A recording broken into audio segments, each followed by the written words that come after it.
तो आज हम लोग करंट इलेक्ट्रिसिटी का पार्ट टू में कहां से स्टार्ट करेंगे? ओम्स लॉ से। तो सबसे पहले ओम्स लॉ ऑलरेडी जान रहे हैं कि electric current passing through a conductor directly proportional to potential difference. लेकिन कंडीशन ये है कि जो फिजिकल कंडीशंस है, टेम्परेचर, प्रेशर, स्ट्रेन, ये सारे कांस्टेंट रहेंगे। ठीक, जैसे कंडक्टर के थ्रू पोटेंशियल वी है, करंट आई का फ्लो है, तो V is equal to R I लिखते हैं। या हम लोग कह सकते हैं कि potential difference across the conductor directly proportional to current flowing through the conductor. दोनों का मीनिंग एक ही है। सिंपली जैसे ही सप्लाई दिया तो करंट आई का फ्लो हो गया।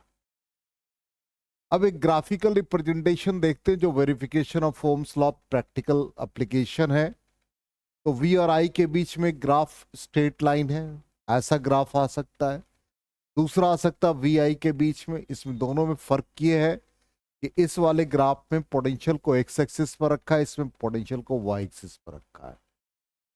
यदि पोटेंशियल को वाई एक्सिस पर रखेंगे तो इसका यदि स्लोप फाइंड करेंगे तो v बाई आई रेजिस्टेंस को रिप्रेजेंट करेगा, और i बाई बी यदि हम लोग यूज करते हैं स्लोप के लिए तो ये कंडक्टेंस को रिप्रेजेंट करेगा। दोनों में सिर्फ इतना ही डिफरेंस है, वही लिख दिया कि i बाई वी कंडक्टेंस होगा, v बाई आई रेजिस्टेंस हो, और कंडक्टेंस रेसिप्रोकल ऑफ रेजिस्टेंस। ठीक, अब यहां जैसे आपको क्वेश्चन दे देगा कि आप एक्सप्रेशन डेराइव करें करंट मतलब ड्रिफ्ट वेलोसिटी का, और उसके हेल्प से ओम्स लॉ को डिड्यूस करें। मतलब ओम्स लॉ को आपको R is equal to m l by n a e square tau के फॉर्म में लाना है। तो सबसे पहले हम लोगों ने जो ड्रिफ्ट वेलोसिटी का एक्सप्रेशन पढ़ रखा है, क्या था याद है? एक्सलेशन इनटू एवरेज टाइम, जिसको रिलैक्सेशन टाइम कहा था हमने, और इसको एक्सलेशन को ई बाई एम इंटू टॉ लिखा था। इलेक्ट्रिक फील्ड जब इस कंडक्टर के क्रॉस डेवलप होता है तो इलेक्ट्रिक फील्ड सेटअप होने के कारण से इलेक्ट्रिक फील्ड को हम लोग वी बाई एल के फॉर्म में लिखते हैं।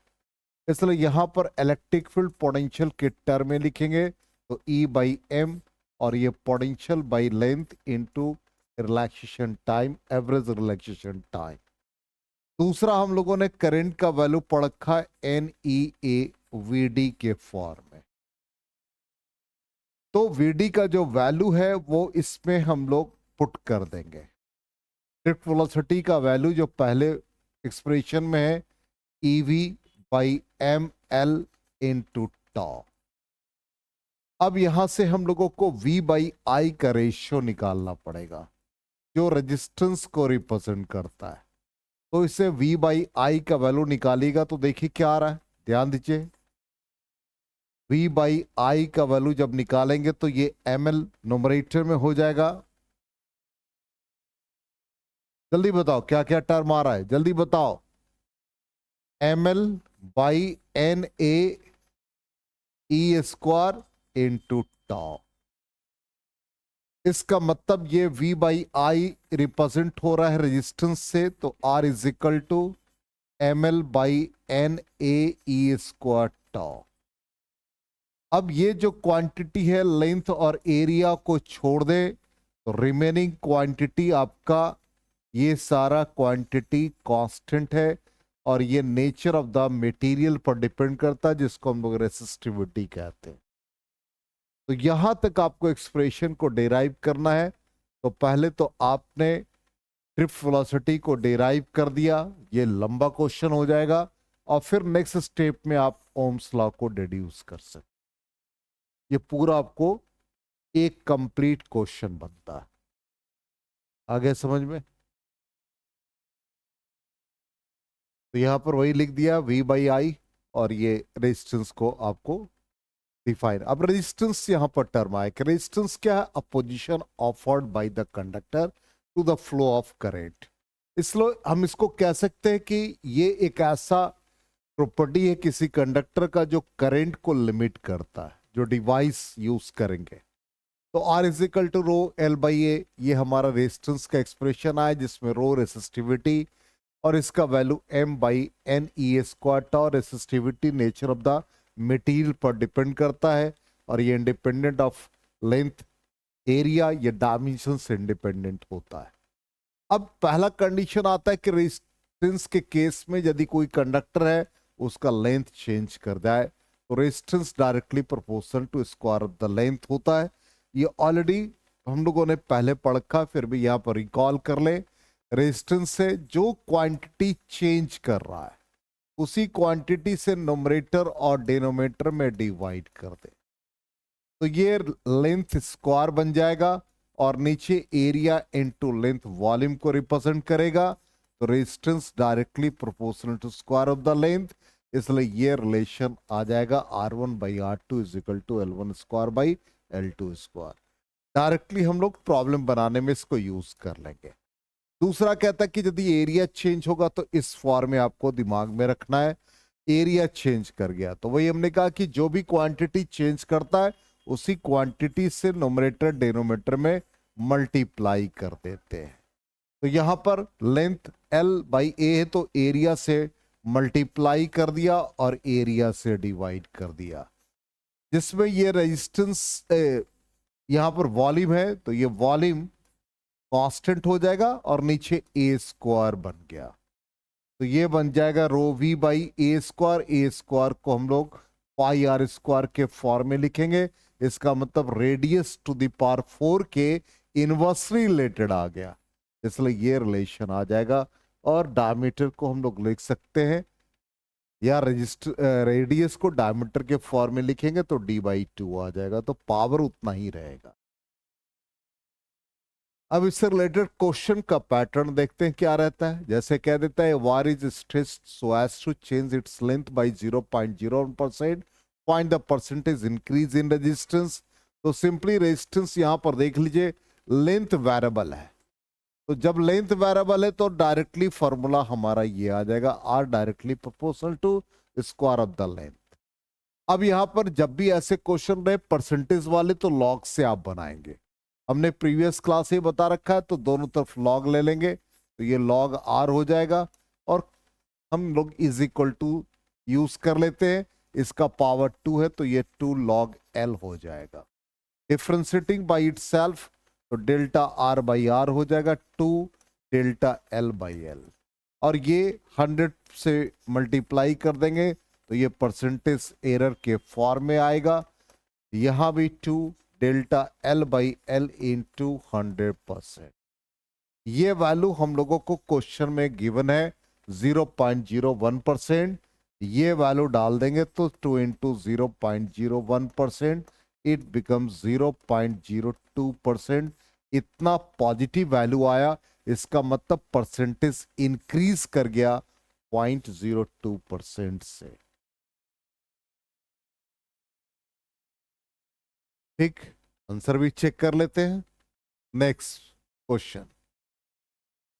क्वेश्चन कहता है कि यदि आपको 3 कांस्टेंटेन वायर जो स्टैंडर्ड रेजिस्टेंस में हम लोग यूज करते हैं PQR, इसका लेंथ दे रखा पहले वाले पेयर का, मतलब पहले का लेंथ और एरिया का पेयर के फॉर्म में। इसका L और एरिया A, इसका 2L एरिया A/2, इसका L/2 और एरिया 2A है। Which has highest resistance. तो सारे वायर के रेजिस्टेंस को हम लोग लिख दें जो हम लोग के पास फॉर्मूला है।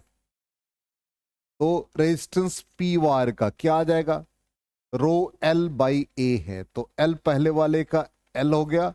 अब ये कांस्टेंट रो यूज कर रहे एरिया A।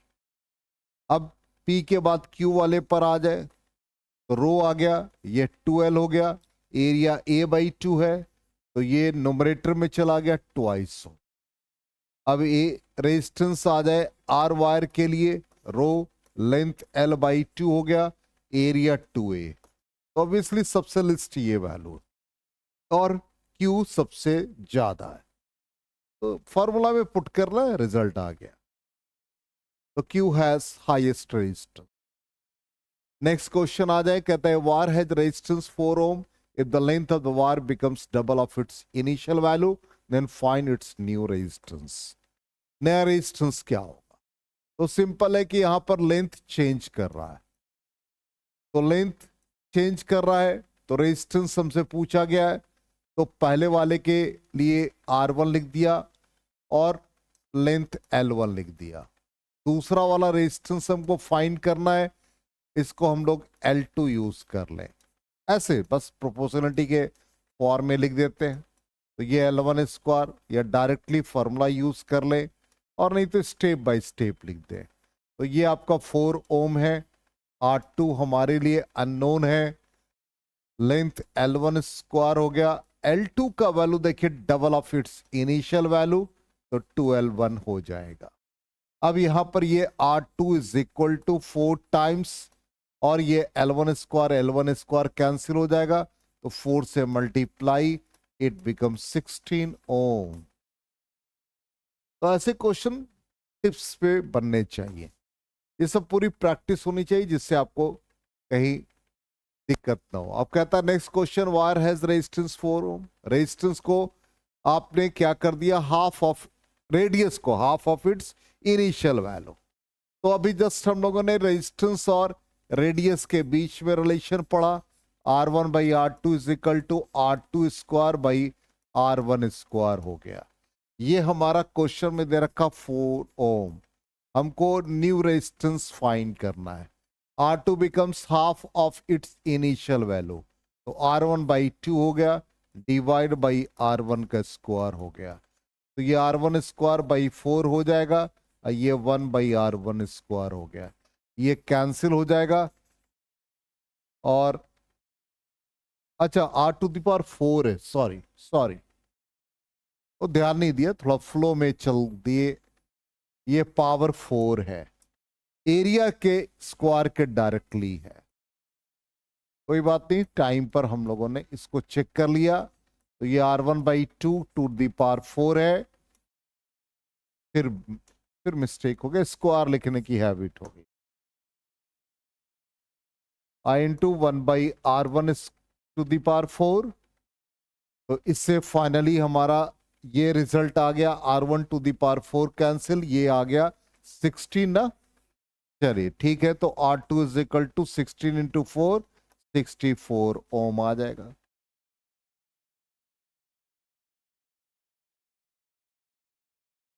अब आ जाए resistance, resistivity, conductivity with temperature. ये बहुत इंपॉर्टेंट, ये सेगमेंट थोड़ा हमने प्रीवियस स्लाइड से चेंज किया, एड अप मतलब ग्राफिकल रिप्रेजेंटेशन। तो कहता है कि जब टेम्परेचर इंक्रीज करता है तो नंबर ऑफ कोलिजन्स फास्ट होते हैं और रिलैक्सेशन टाइम घटता है। तो एक्सप्रेशन के अकॉर्डिंग देखेंगे तो रिलैक्सेशन टाइम घटेगा तो ड्रिफ्ट वेलोसिटी घटेगा, ड्रिफ्ट वेलोसिटी घटा तो ऑब्वियसली उसी के अकॉर्डिंग, या रिलैक्सेशन टाइम इनवर्सली रिलेटेड है तो रेजिस्टेंस इंक्रीज कर जाएगा। वैसे भी आप इसका एक्सप्लेनेशन दे सकते हैं। अब यहां पर रेजिस्टेंस जो चेंज कर रहा है इन अकॉर्डेंस विथ रिलेशनशिप ये, इसका एक बेसिक कॉन्सेप्ट है। क्यों ऐसा होता है? सिंपल एक कॉन्सेप्ट कहता है जो थर्मल एक्सपेंशन में आपने पढ़ा होगा कि 11th में, कि जैसे मान लो कि एक कंडक्टर है, इसका इनिशियल रेजिस्टेंस R0 है। जैसे ही इसको टेम्परेचर प्रोवाइड किया, हमने कहा कि भाई इसका लेंथ इंक्रीज करेगा। लेंथ बाकी पैरामीटर यदि कांस्टेंट है और directly proportional to square of its length है तो रेजिस्टेंस भी इंक्रीज कर गया। इसको T डिग्री सेल्सियस। तो कहता है कि increase in resistance RT minus R0 directly proportional to initial resistance, also directly proportional to difference in temperature, तो difference in temperature T2 minus T1 ले लिया। अब यहां पर इन सब को हम लोग एक इक्वेशन के फॉर्म में लिखते हैं, तो प्रोपोर्शनलिटी को हटाते हैं और एक कांस्टेंट अल्फा लिखते हैं, टेम्परेचर कोफिशिएंट। ये अल्फा है, नॉट प्रोपोर्शनलिटी। ये प्रोपोर्शनलिटी का साइन है, ये प्रोपोर्शनलिटी का साइन है, और ये कोफिशिएंट ऑफ लीनियर एक्सपेंशन जिसको हम लोग टेम्परेचर कोफिशिएंट कहते हैं। तो RT minus R0 is equal to alpha R0 T2 minus T1। अब इससे ये रिजल्ट आ जाता RT is equal to R0 plus alpha R0 T2 minus T1। इससे हम R0 कॉमन ले लें, 1 plus alpha T2 minus T1। इसी बेसिस पर ये फॉर्मूला बेस्ड। तो इनिशियल रेजिस्टेंस जो हम आर नॉट लेते हैं वो रेजिस्टेंस एट 0 डिग्री सेल्सियस लेते हैं। तो वहीं से चूंकि लोअर फिक्स पॉइंट हमारा सेल्सियस स्केल में 0 डिग्री सेल्सियस होता है, तो वहीं से हम स्टार्ट करते हैं। तो यही हमने लिखा है टेम्परेचर कोफिशिएंट अल्फा। अब यहां पर रेजिस्टेंस विद टेम्परेचर का ये कंडक्टर के केस में ग्राफिकल मतलब इक्वेशन आता है। अब रेजिस्टेंस हम एक्सप्रेशन में जब लिखते हैं तो डायरेक्टली प्रोपोर्शनल या रेजिस्टेंस अभी हमने ओम्स लॉ में पढ़ा है कि R is equal to rho l by a है। तो यदि रेजिस्टेंस का एक्सप्रेशन इस फॉर्म में है R T is equal to are not 1 plus alpha T2 minus T1, तो डायरेक्टली रिलेटेड है तो रेसिस्टिविटी भी इसी फॉर्म में आ जाएगा 1 plus alpha T2 minus T1। और हम जानते हैं conductivity inversely proportional to resistivity, तो इसका पावर -1 ले लेंगे तो ये कंडक्टिविटी का एक्सप्रेशन नेगेटिव साइन आएगा। अब हम लोग इस एक्सप्रेशन को यूज करेंगे। अब यहां पर एक टेम्परेचर कोफिशिएंट है रेजिस्टेंस का जिसको हम लोग अल्फा से रिप्रेजेंट कर रहे हैं। अब ये रिलेशन कैसे है, ये रिलेशन भी जानना कभी हो सकता है कि बोर्ड एग्जाम में ये डेराइव करने के लिए आपको पूछ दे कि आप डेराइव करो कि टेम्परेचर कोफिशिएंट का वैल्यू ये है। तो ये इजी है। हम पहला रेजिस्टेंस R1 ले लें, R नॉट 1 प्लस अल्फा, और टेम्परेचर T1 ले लें, इनिशियल 0 ले लें। दूसरा resistance R2 is equal to R not 1 plus alpha, और next temperature T2 minus initial 0 ले लें। इस इक्वेशन को R2 से मल्टीप्लाई करो, इस इक्वेशन को R1 से मल्टीप्लाई करो, तो इससे हमारा R1 इंटू R2 और ये फिर R नॉट R2 हो जाएगा, 1 प्लस अल्फा T1 हो जाएगा। इस वाले से भी R1 R2 आ जाएगा और ये R नॉट R1 हो जाएगा, 1 प्लस अल्फा T2 हो जाएगा, और दोनों को आप डिवाइड कर दो और इक्वेट कर दो तो ये रिजल्ट आ जाएगा। ऑलरेडी हम लोगों ने पढ़ा। अब यहां पर ग्राफिकली देखें, रेजिस्टेंस रेसिस्टिविटी टेम्परेचर का ग्राफ का रिलेशन ये आता कि initial resistance suppose R not है, जिस समय के टेम्परेचर आपका suppose 0 degree Celsius initial value. अब जैसे ही आपने टेम्परेचर को इंक्रीज किया तो रेजिस्टेंस R1 इंक्रीज किया, फिर R2 इंक्रीज करेगा, फिर R3 इंक्रीज करेगा, R4 इंक्रीज करेगा, और तो ग्राफिकली रिप्रेजेंटेशन इस तरह का आ जाएगा। तो जब आपसे ग्राफ पूछा जाए कि कंडक्टर के केस में रेजिस्टेंस और रेसिस्टिविटी का ग्राफिकल रिप्रेजेंटेशन क्या होगा, तो आप ये ग्राफ नहीं प्लॉट करेंगे। यहां पर ऑलरेडी इसका रेजिस्टेंस इनिशियली 0 नहीं है, रेजिस्टेंस का कुछ ना कुछ वैल्यू है, इसलिए जब भी आपके ऑप्शन में रहेंगे तो आप इनिशियल वैल्यू के बाद ही स्ट्रेट लाइन को शो करेंगे। आया समझ में? कहा तो आपको 0 होता तो इनिशियल रेजिस्टेंस 0 कैसे हो जाएगा? वायर का रेजिस्टेंस 0 हो जाएगा, तो रेजिस्टेंस का काम ही लिमिट करना करंट को। ठीक है, अब इसमें क्वेश्चन में जैसे दे दिया, जो हम लोग टेम्परेचर कोफिशिएंट से रिलेटेड क्वेश्चन बना रहे हैं कि कॉपर वायर का resistance 20 ohm at 0 degree Celsius और 26.4 ohm at 80 degree Celsius, find the temperature coefficient. बिल्कुल सिंपल है, r theta is equal to are not 1 plus alpha delta theta. यहां पर 80 डिग्री सेल्सियस पे 26.4 है और 0 डिग्री सेल्सियस पे 20 है, 1 प्लस अल्फा, इससे अल्फा का वैल्यू आ डायरेक्टली। कहीं कुछ ऐसा नहीं कि बहुत कॉम्प्लिकेटेड है क्वेश्चन। अब कहता है एक मेटेलिक वायर का resistance 120 ohm at 20 degree Celsius, find the temperature at which the resistance of the same material wire rises to 240 ohm, where the temperature coefficient of the wire 2 into 10 power minus 4 पर degree Celsius है। ये याद रखिएगा, पर degree Celsius है, degree C-1 पर degree Celsius. ठीक है, डिग्री सेल्सियस पर पावर -1 होना चाहिए। तो इसको भी वैसे ही डायरेक्टली अल्फा ये वैल्यू यूज कर ले और यहां से आप सिंप्लीफाई करेंगे तो 5020 डिग्री सेल्सियस। ठीक, दोनों फॉर्मूला आपके पास था, इससे डायरेक्टली आप इसको यूज कर सकते हैं। अब रेसिस्टिविटी, रेसिस्टिविटी का फॉर्मूला ये है। अब रेसिस्टिविटी को हम लोग इस फॉर्म में लिख रहे हैं। इसका मतलब रेसिस्टिविटी डिपेंड करा, देखो एक्सप्रेशन के according, number density of charge carrier, relaxation time. इसका मतलब ये डायमेंशन ऑफ कंडक्टर से इंडिपेंडेंट है, लेंथ और एरिया से इंडिपेंडेंट है। वही कहता है resistivity of a conductor depends on number density of charge carrier, relaxation time tau होगा यहाँ, और independent of dimension of conductor that is length and area. ठीक, अब जितने भी अलॉयज हैं उसका रेसिस्टिविटी मेटल से ज्यादा होता है, और अलॉयज में सबसे इंपॉर्टेंट है कॉन्स्टेंटेन और मैग्नीन। ठीक है, are used for making standard resistance. इसके 3 इफेक्टिव रीजन है। पहला, इसका रेसिस्टिविटी ज्यादा होता है, टेम्परेचर कोफिशिएंट कम होता है, and list affected by atmospheric condition. आपको हमने दिखाया भी था potentiometer wire, Wheatstone bridge wire सब बनते हैं कॉन्स्टेंटेन और मैग्नीन का। और हमने कहा था कि इंस्ट्रूमेंट वगैरह को आप देखो तो 15 साल पहले जो वायर का पोजीशन था आज भी वही है, उसमें किसी तरह का रस्टिंग नहीं होता है। रीजन यही कि list affected by atmospheric conditions. Atmospheric condition, air, moisture, pressure, temperature सबको चेंज करोगे तो भी उस वायर में किसी तरह का चेंजेस नहीं आएगा। अब इसी से रिलेटेड हमारा सवाल देखिए क्या है। Why alloys like Constantine and manganene are used for making standard resistance?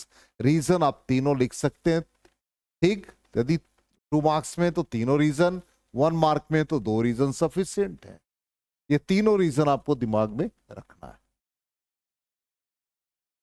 अब आ जाए सेमीकंडक्टर और इंसुलेटर के केस में रेजिस्टेंस का एक्सप्रेशन ये आता, R T equal to are not E to the power minus E G by 2 KBT।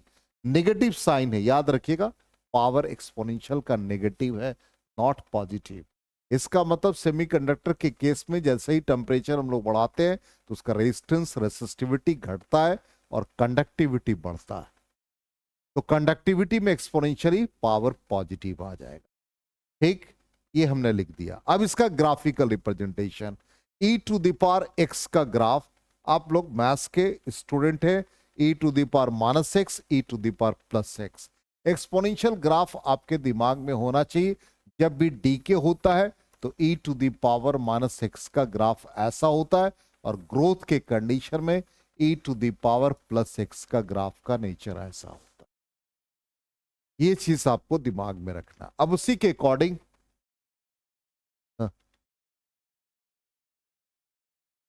Alloys है। अब एलॉयज का हमको कॉम्बिनेशन नहीं याद है। कॉन्स्टेंटेन और मैग्नीन एक स्टैंडर्ड एलॉयज है। ठीक है, अब यहां पर e to the power minus x और e to the power plus x. तो पहले वाले का क्या है, e to the power minus x है तो एक्सपोनेंशियली डीके कर जाएगा, ऐसा ग्राफ आएगा। इस वाले में भी देख लो क्या है, एक्सपोनेंशियली डीके कर रहा है, तो इसका भी ग्राफ का नेचर सेम आ जाएगा। अब ये क्या एक्सपोनेंशियली इंक्रीज कर रहा है, कंडक्टिविटी, तो इसका ग्राफिकल रिप्रेजेंटेशन इंक्रीज करते हुए दिखाएंगे। ठीक, अब आ जाए रेसिस्टेंस, रेसिस्टिविटी विद टेम्परेचर। तो यहां पर रेजिस्टेंस, रेसिस्टिविटी, टेम्परेचर का जो ग्राफ रिप्रेजेंट कर रहा है, ये अभी जस्ट हमने आपको बताया, ये सेमीकंडक्टर के केस में ऐसा ग्राफ आ रहा है, डिक्रीज करता हुआ, e to the power minus x को रिप्रेजेंट कर रहा है। तो ये सेमीकंडक्टर, इंसुलेटर और जितने भी इलेक्ट्रोलाइट्स हैं। ठीक, दूसरा ग्राफ ये देख लीजिए, ऐसा है, ये इंक्रीज कर रहा है, तो ये क्या होगा, कंडक्टर के केस में आ जाएगा। ठीक, और ये एलॉयस के केस में ऐसा ग्राफ होता है। तो ये तीनों ग्राफ का नेचर आपको याद रख। ठीक, ये ऑलरेडी हम बना चुके, इंडिपेंडेंट भी और एक साथ भी। ठीक, रेसिस्टेंस, रेसिस्टिविटी, जैसे मान लो ये तो हमने आपको बताया एज फॉर एग्जांपल सेमीकंडक्टर का, मान लो कार्बन दे देता है तो ऑब्वियसली जान रहे कि सेमीकंडक्टिंग एलिमेंट से टेट्रावैलेंट। यदि आपको कहेगा कि कार्बन, सिलिकॉन, जर्मेनियम का कैसा ग्राफ का नेचर होगा, तो आप ऐसा ही ग्राफ का नेचर बताएंगे। क्लियर हो गया? ग्राफिकली क्वेश्चन आता है। अब जैसे देखिए ऐसा क्वेश्चन आया हुआ, बहुत इजी है कि वी आई ग्राफ है, ठीक, which of the temperature is lower and why, क्या रीजन है? तो वी और आई के बीच ग्राफ है, वी आई से रिलेशन किसका है? रेजिस्टेंस का है। तो यहां पर क्या है, ध्यान दीजिएगा, V बाई आई रेजिस्टेंस है, लेकिन I बाई वी क्या है? कंडक्टेंस है। तो मान लो I बाई वी से ही हम निकाले तो किसका स्लोप ज्यादा? यदि ये θ2 है, ये θ1 है, तो θ1 ग्रेटर देन θ2।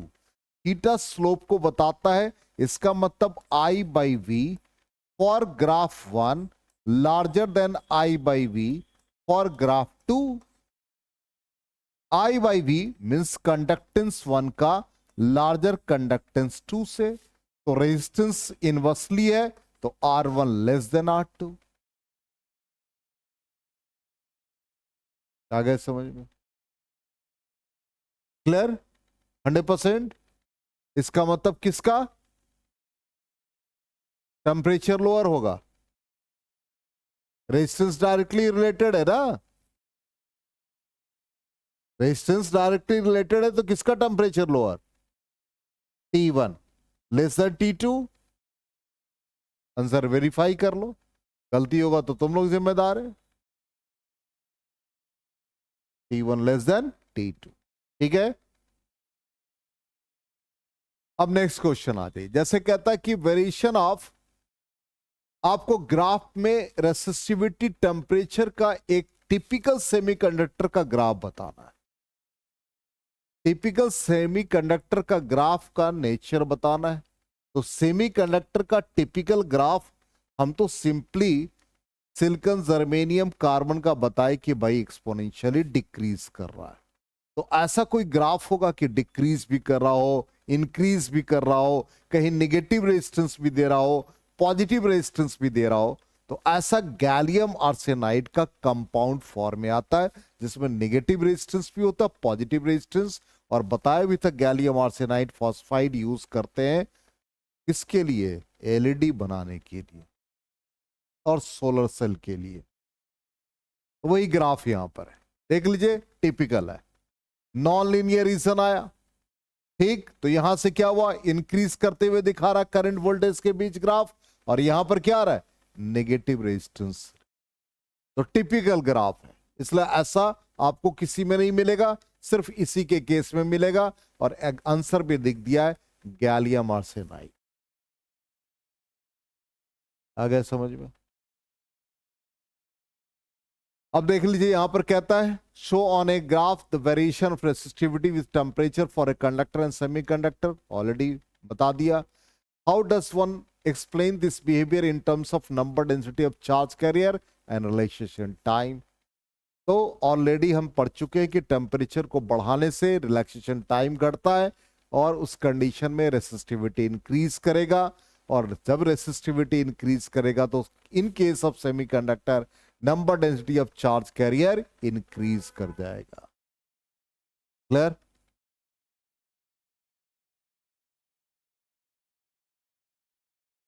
हाँ, तो टेम्परेचर से रिलेटेड है, डायमेंशन की बात ही नहीं हो रही है। टेम्परेचर बढ़ाओगे तो रेजिस्टेंस और रेसिस्टिविटी दोनों डायरेक्टली रिलेटेड है ना। रेजिस्टेंस बढ़ा तो रेसिस्टिविटी भी बढ़ेगा, रेजिस्टेंस घटा तो रेसिस्टिविटी भी घटेगा, ठीक। तो यहां पर आपको टिपिकल ये बता देना है। अब कंडक्टर के केस में ऐसा ग्राफ आएगा, सेमीकंडक्टर के केस में ऐसा ग्राफ आएगा। क्वेश्चन देखिए ना, कहता है कि आपको variation of resistivity with temperature बताना है। तो कंडक्टर के केस में ऐसा ग्राफ, और रेसिस्टिविटी और टेम्परेचर का ग्राफ सेमीकंडक्टर के लिए ऐसा, क्योंकि एक्सपोनेंशियली डिक्रीज कर रहा है और ये इंक्रीज कर रहा है, ठीक। अब आ जाए relationship between current density j, conductivity sigma, e electric field. इसको हम लोग vector form of Ohm's law भी कहते हैं। तो सबसे पहला पोटेंशियल हम लोग निकाल लेंगे, V is equal to R I. V is equal to R I. तो हम सबसे पहले पोटेंशियल का एक्सप्रेशन यूज करेंगे। तो पोटेंशियल का एक्सप्रेशन यूज कर लिया, E is equal to conductor में करंट का फ्लो कराया तो भाई E is equal to V by L, तो V बराबर EL। अब इलेक्ट्रिक फील्ड का जब सेटअप हो गया तो करंट का फ्लो, तो करंट का फ्लो का रिलेशन क्या आया था, I is equal to NEAVD, तो सेकेंड रिलेशन आ जाएगा। ठीक, तो इसका मतलब करंट डेंसिटी के फॉर्म में आ गया, तो J is equal to I by a, तो I is equal to J into, तो V मिल गया, I मिल गया। रेजिस्टेंस का फॉर्मूला क्या, रो L बाई ए, और रेसिस्टिविटी को 1 by conductivity 1 by sigma use कर लेंगे। ठीक, तो 1 बाई सिग्मा यूज कर लिया। अब तीनों इक्वेशन से ओम्स लॉ में इसको सब्स्टिट्यूट कर देंगे। तीन रिलेशन ऑलरेडी पढ़ रखा है, तो ओम्स लॉ का जो फॉर्मूला है उसमें यूज कर लेंगे, तो V is equal to R I. अब V का वैल्यू कितना देख लो, E इंटू एल। R का वैल्यू कितना है, L by sigma A. Current का value current density into A और ए कट गया, L और L कट गया, J is equal to sigma E. अब आपको vector form of Ohm's law कह देगा, तो आप इसको J के ऊपर वेक्टर लगाएंगे। Sigma conductivity, nature of the material, ये वेक्टर नहीं है, इलेक्ट्रिक फील्ड वेक्टर क्वांटिटी है, तो J is equal to sigma e. Vector form of Ohm's law option दे दे तो आप यही टिक करके आएंगे। आ गया समझ में?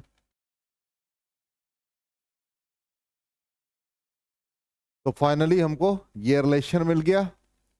अब यहां पर क्वेश्चन देखिए कैसा आया हुआ, कहता define the term conductivity, reciprocal of resistivity. Unit हो गया, कंडक्टिविटी का यूनिट क्या बन जाएगा, अबे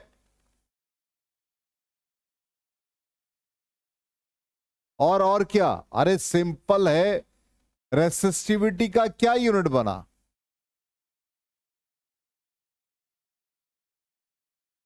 मान लो किसी का यूनिट याद नहीं है तो आप फॉर्मूला लिख करके तो यूनिट बना सकते हो भाई। अब ये ओम हो गया, ओम मीटर स्क्वायर है ना, एरो लगा, ओम मीटर स्क्वायर बना बाई मीटर, तो क्या बन गया, ओम मीटर। कंडक्टिविटी क्या बन गया, इनवर्स, तो क्या आ गया, ओम इनवर्स मीटर इनवर्स। तो ओम इनवर्स नहीं कह सकते इसको हम लोग, रेसिप्रोकल में ओम टू दी पावर -1 यदि यूनिट के फॉर्म में देखें तो इसको हम लोग मोहो भी लिखते हैं, बताया था ना, ओम को उल्टा कर दो mho. Using the concept of free electrons in a conductor derive the expression for the conductivity of a wire in terms of number density. जो आपने ओम्स लॉ में फॉर्मूला डिराइव किया, r is equal to ml by n a is e square tau, यहां तक आप लाएंगे। यहां तक लाने के बाद अब आप इसका यूज करेंगे कि R is equal to rho L by a, जिसमें रेसिस्टिविटी को आपने लिखा m by n e square tau, then conductivity n e square tau by m, यहां तक डिराइव करेंगे। ठीक, relaxation time, hence obtain the relation between current density and applied electric field. फिर इसके बाद करंट डेंसिटी और applied electric field, then Ohm's law को फिर यहां तक डिराइव कर। लेंदी एक्सप्रेशन आ गया समझ में, क्या करना है, ये सारी चीजें आपके कॉपी में नोटबुक पे मेंशन होना चाहिए। चलिए अब आ जाए ओम्स लॉ का लिमिटेशन।